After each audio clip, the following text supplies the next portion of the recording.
This is Malcolm. He's a typical run-of-the-mill genius. He has an IQ of 165. Who? Malcolm. What? Where do you think that came from? In an average, ordinary family. From the network that brought you The Simpsons On paper, this was a great idea. comes Malcolm in the Middle, premiering next Sunday at 8:30 on Fox. People say a show this immature, outrageous, and embarrassing should be taken off the air. Are you completely insane? We say, let's put it on 5 days in a row. Malcolm in the Middle, TV's funniest show. Now, 5 days in a row. Monday at 4:30 on Fox 54.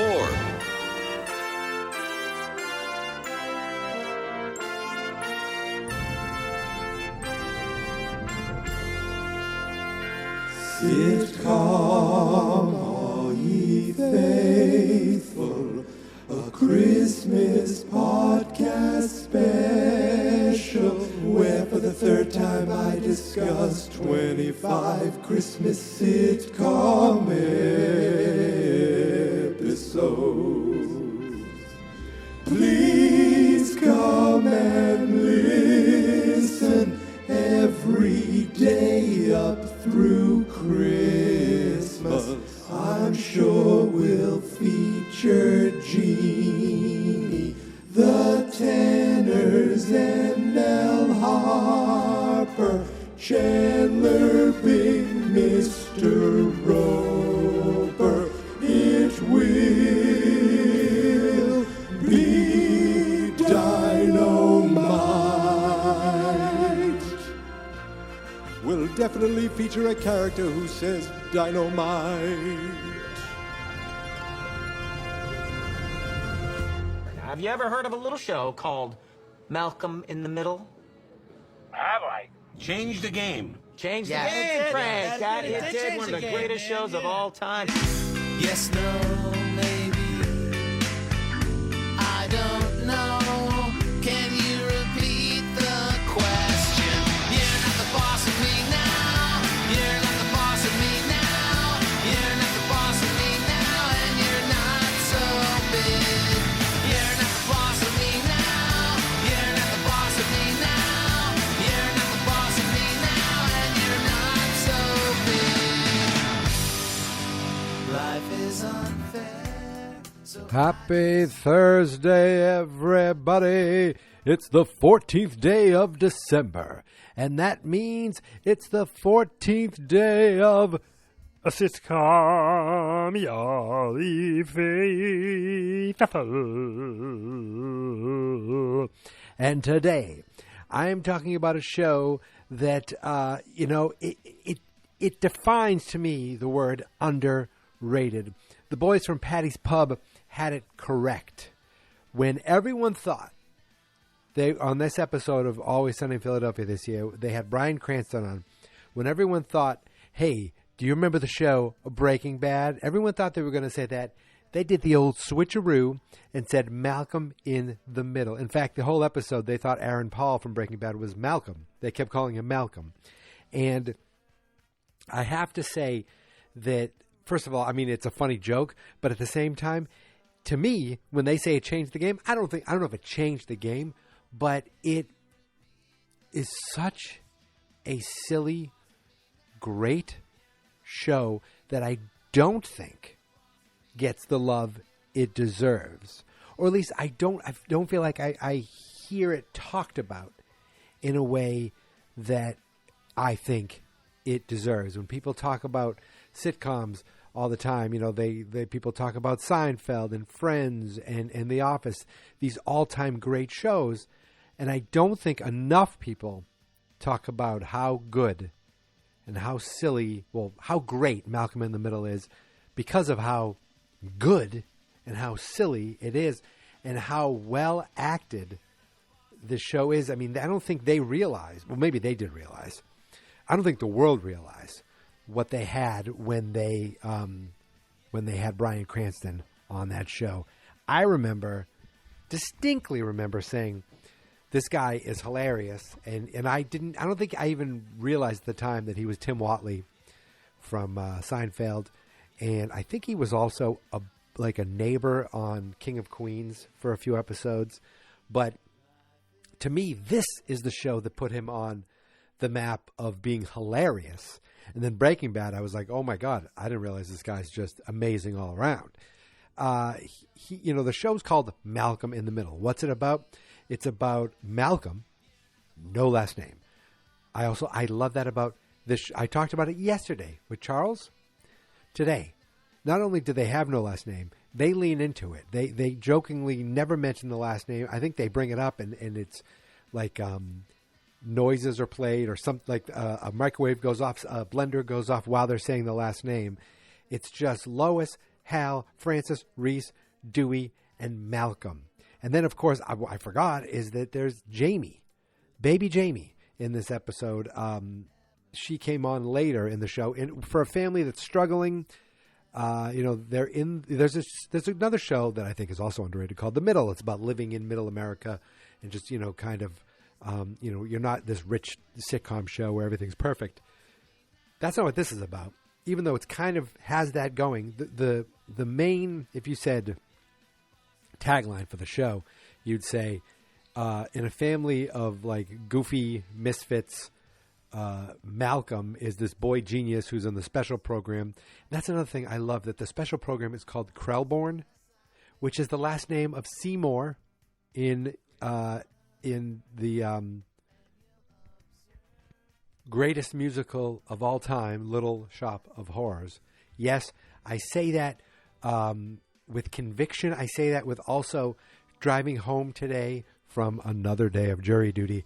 I was cranking a little bit of Little Shop of Horrors in my car and singing along. So yes, I will go down saying that it is my favorite musical, and it is one of the greatest.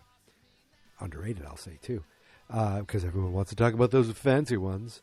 But back to Malcolm, that he's this boy genius, and he's got an older two brothers who are kind of like misfits, or they're a little goofy, or they're rebels.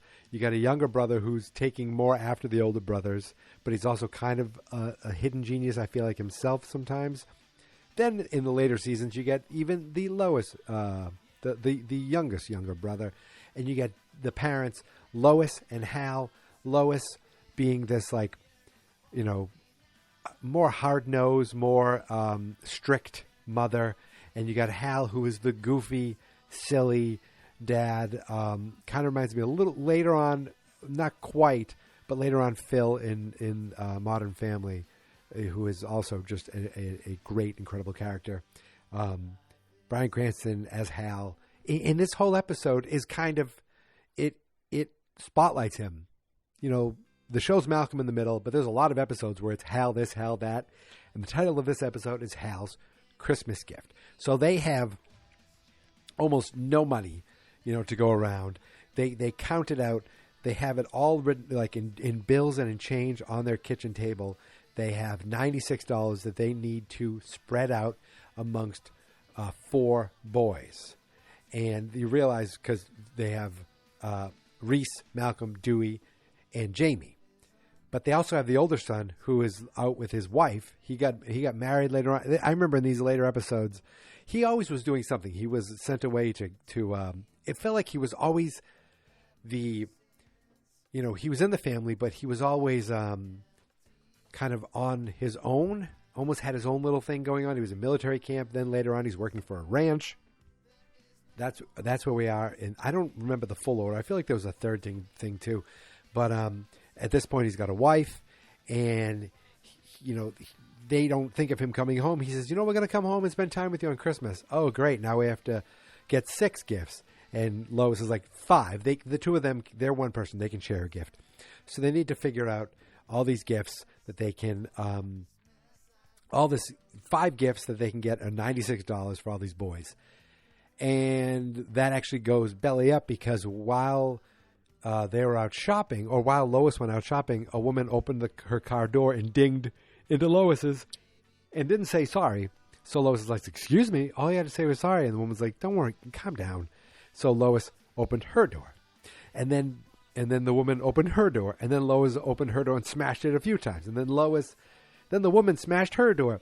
Then the woman backed up and scratched her whole car along the side. So this is where the show is silly, because then it goes into an all-out demolition derby between the two of them. They're smashing into them.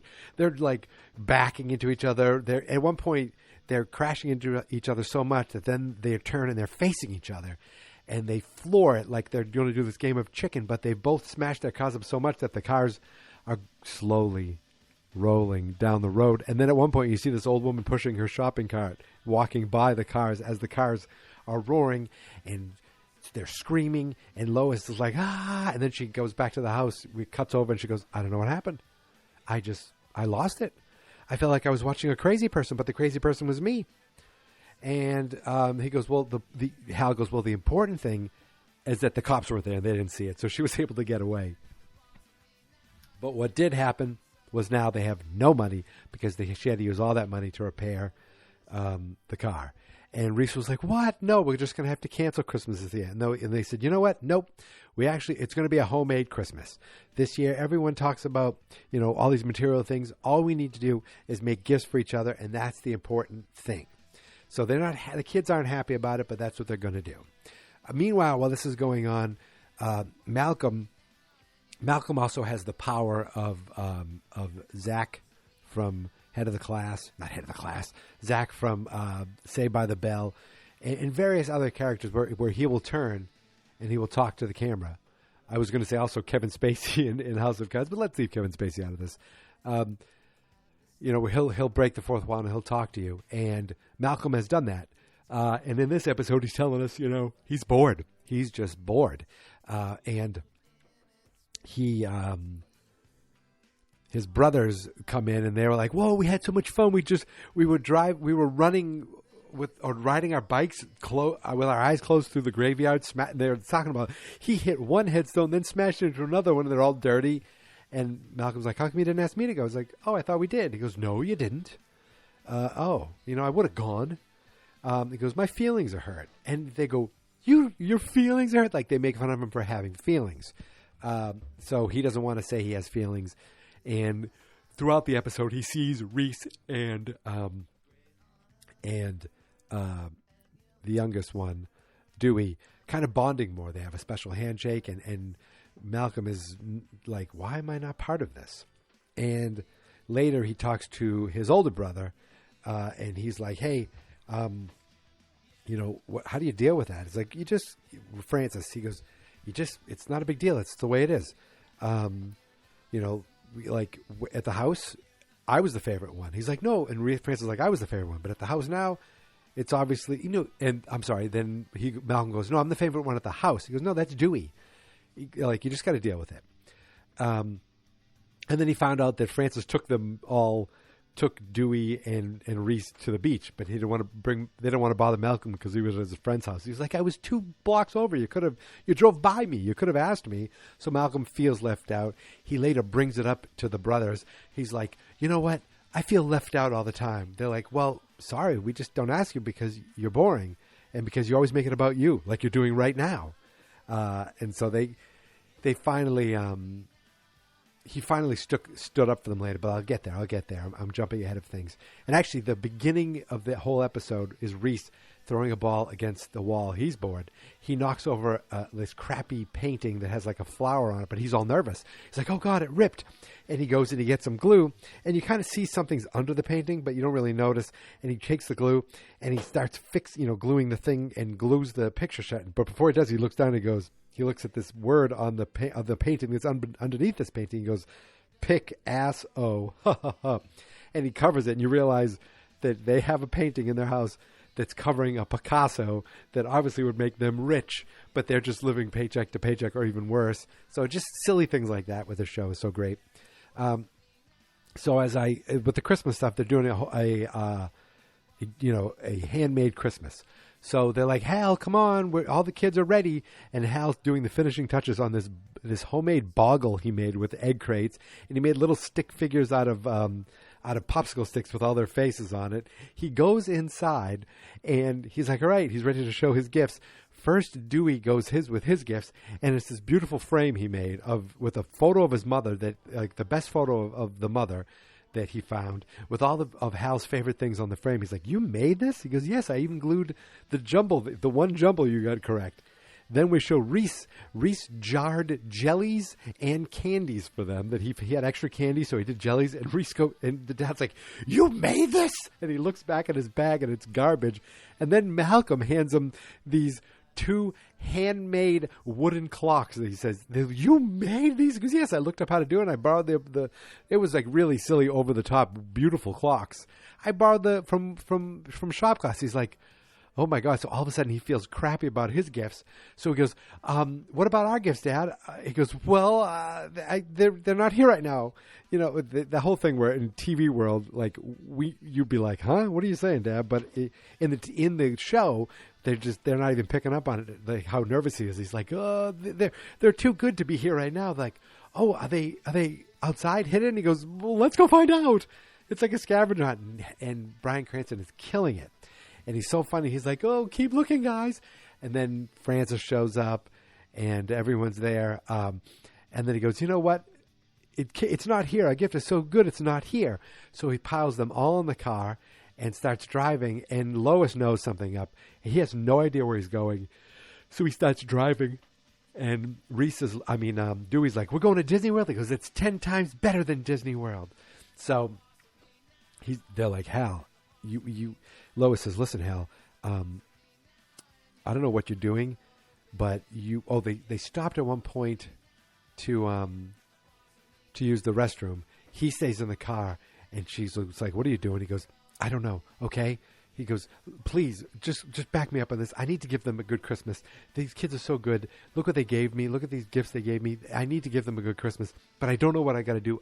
They go, you only have 40 miles to go before you're at the point of no return. We have to turn around." He goes, "Give me that time. Until that time, please, I'll figure something out. Please." So he doesn't know anything yet. He keeps driving with them. And Dewey's like, "Is this really going to be 10 times better than Disney World?" And the mother's like, "You know what? I think it's going to be a Christmas you'll never forget." So they keep driving, and at one point they're at a gas station, and he's just standing next to the tank. He's not even using it. He's going ding, ding, because he doesn't have the money to buy gas. So he's pretending to get gas, just buying time, just thinking of something. He's like, I saw a trail up there. Maybe there's something fun up there we could do. And while that's going on, this is when Malcolm talks about, how come his feelings and his hurt feelings. And they're like, "You always make it about you." And then they're outside, and Dewey accidentally knocks over these motorcycles. And these 2 guys come out. They're like, "What the hell are you doing?" And they corner all the kids. And then Malcolm goes, "Don't blame them. It was me. I did it. I was trying to show up my dad because he told me he didn't want me to turn out like you 2 guys." And he points to this guy that's not their dad. And they're like, "What?" And they go and grab this guy to beat him up. But it's not their dad. It's just some innocent bystander. They're like, "Malcolm, thank you for doing that. That was so nice of you that you did that." And so while that's going on, Hal is like, "I got to think of something. I have to." He looks at a hose. He's like, "Oh no, that was back at the yard." He was going to give them a hose. He looks down and he sees a little drop of oil in the gas station. He goes, "I have an idea. I'm going to give them the best Christmas." So he pretends to slip on the oil and go, "Whoa, whoa, whoa." And then he gives a little smile to Lois and throws himself through the window of the gas station. And he's like, the guy's like, "Oh my God, are you okay?" He gets up, he goes, "Yes, I am." He's disappointed. The guy goes, "Oh, good, thank goodness, because I don't even have insurance. We both were lucked out. I'm going to give you free wiper blades." So they're heading back to the car. And, they're like, Malcolm, the kids are like, "Malcolm, thank you so much for saving us." And I don't know if they hug or something, but Dewey finds something. And they go, "What's this?" And they said, "It's a credit card. It's a credit card receipt for wooden clocks." And then the parents are walking up. They goes, "What? You didn't make those beautiful clocks? You bought them?" He goes, "Well, I got a credit card sent to me, and I just wanted to use it because it was sent to me." And they're like, "Let me borrow it." "Oh, no, I'm sorry." First, the kids say, "Oh, you have a credit card all this time, and you made me, when I went to the emergency room, you made me call Mom. You could have just paid for it." He goes, "I don't want to ruin my credit." And the parents walk up, and one of the kids tells, "Malcolm had a credit card. He didn't make your gifts." And Hal goes up and goes, "You did what? Why did you do that? You know what? It just makes me want to hug you." And he hugs him and he goes, "I love you, son." And you think, oh, that's nice. And while he says that, he puts his hand in his pocket, picks his pocket, takes the wallet, opens up, takes the credit card out, puts it back in, and then he goes, "You know what, kids? You know where we're going?" And he sees a poster. He goes, "We're going to the mountains and we're going skiing." So they all go skiing. They all go to the mountains. Oh, at one point he asked Francis for a loan, and Francis is like, "I lost my job. I got fired, and because apparently the ATM I was depositing the money into for the business wasn't an actual ATM. I didn't know." So he got fired. That's why they're home. He hasn't told his wife yet. So later he tells his wife, before he tells his wife, she goes, "I want you to quit your job." He goes, "You know what? We're not even going back. I'll call him tomorrow and tell him I'm not coming back." So I guess that brings them back to the show. I forget exactly what happens from there. But they all go skiing, and she goes, "Okay, you're going to go lodging and skiing and lift tickets and all the equipment, and you want to put it on your credit card, sir? You want to put it on your credit card?" And Hal goes, "Yeah, let's give it a try." He hands him Malcolm's credit card. It goes through, and Hal starts cheering. Yay! They all start walking in, and then the woman says to Hal, "Have a good, enjoy yourself, Malcolm." And Malcolm turns around like, "Huh? Okay. How did you know me? That's weird." Just a tremendous episode all around. This is the 6th season of this show too. Like, I thought, are the kids too old?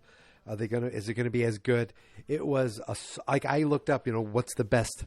Because I think there's another one where there's like one where Hal sells Christmas trees, I believe, which I think was a great one.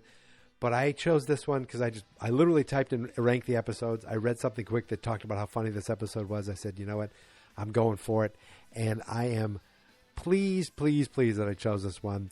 And it's on Hulu.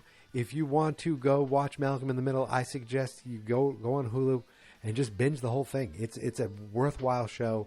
Lots of weird characters come and go. And I cannot recommend it enough. And if anything, if you know Bryan Cranston mostly from Breaking Bad, to go see him being this sweet, goofy, lovable dad is such a 180 from Walter White that I highly recommend it. Check it out on Hulu. But that's it. Now, while this episode is coming out, while you're listening to this, folks, I am on jury duty again. But I think tomorrow is the last day. The case, which I'm not allowed to talk about, is in the hands of the jury as of the end of the end of the business day. Tomorrow, it is full on jury, full on get the thing, do everything correctly, by the book, fair, honest. Everyone gets agreed, and then we get the hell out of there, never to see anyone again, except for this. So, yesterday, one woman says, "Oh, I'm from Methuen," and I said, "What? That's where I'm from." And then another guy goes, "Oh, I teach at the Methuen High School." I go, "What? That's so funny. My next door neighbor teaches at the high school." That's the high school. I didn't go to that high school. That's where my wife went. That's where my mother-in-law taught, and that's so funny. And then today, the guy goes, "Oh, did you go to Methuen High?" I go, No, I went to Central, which is the Catholic school down in the next town over. He goes, "Well, so did I." "What year?" I go, "Class of 94. He looks at me, he goes, "What's your name?" I say, "My name is Mikey C." And he says his name. I'm like, "What?" This guy that I for some reason I said to my wife, I go, I saw one guy. I thought to myself, you know what? That's gonna be my juror friend. I just jokingly said that. So I said, this guy, he just looked about my age, and it turns out not only is he pretty much exactly my age, he went to high school with me. We graduated from high school at the same time. Folks, how does this keep happening to me? On the last jury, there was a kid I went to high school with that lived in my neighborhood, that I hung out with in my neighborhood growing up as a kid. We were on a jury together. And now, in the next 13 years later, I'm on a jury, and there's a guy from my high school on the jury too. It is a crazy small world, but it is a wonderful world. And I thought I'd just mention that. And hopefully tomorrow or today for you guys, this Thursday, because it is Thursday, hopefully it is the last day, and I never have to think about it again. But I'm taking it seriously until then. But you know what also I take seriously? this friggin' podcast and talking about sitcoms and talking about television shows. And I love yesterday. I love thinking about and talking about the old show like Charles in Charge. And I got a text from my friend Chris, future episode. He'll be on a couple episodes of Sitcom All You Faithful. I promise you that. Joking about Scott Baio. And I said, yeah, I do mention in the show. And I know for a fact that Charles in Charge is not a great show. I'm watching. I'm like, it is more, it's nostalgic more than it is like, wow, I'm watching something great. But then I watch something like Malcolm in the Middle and I say, God, this is great. Great. And I feel like it needs more love. So go watch it on Hulu if you haven't watched it already. Now, that's it. I'm done. You can find me. It's time for bed. So listen, you can find me on Twitter, Instagram, Mastodon.social, and Threads at Geek Mentality. The Facebook page is Fans Not Experts. I'm on Blue Sky at Mikey-C. And every episode of Sitcom All You Faithful, every episode of Geek Mentality, every episode of every bloody podcast that I do can be found at fansnotexperts.com. Yes, no, maybe, I don't know. Now listen, that's it. Thank you for listening. Thank you for subscribing. And until next time, my friends, here is my theme song. This is my podcast, I made it. Geek Mentality's what I named it. And I think you should listen and subscribe, 'cause I'm kinda funny and awesome. I think that I'm worth your time, and I'm kinda handsome. My mom says, please listen and please subscribe. At least listen to this episode. Fans Not Experts.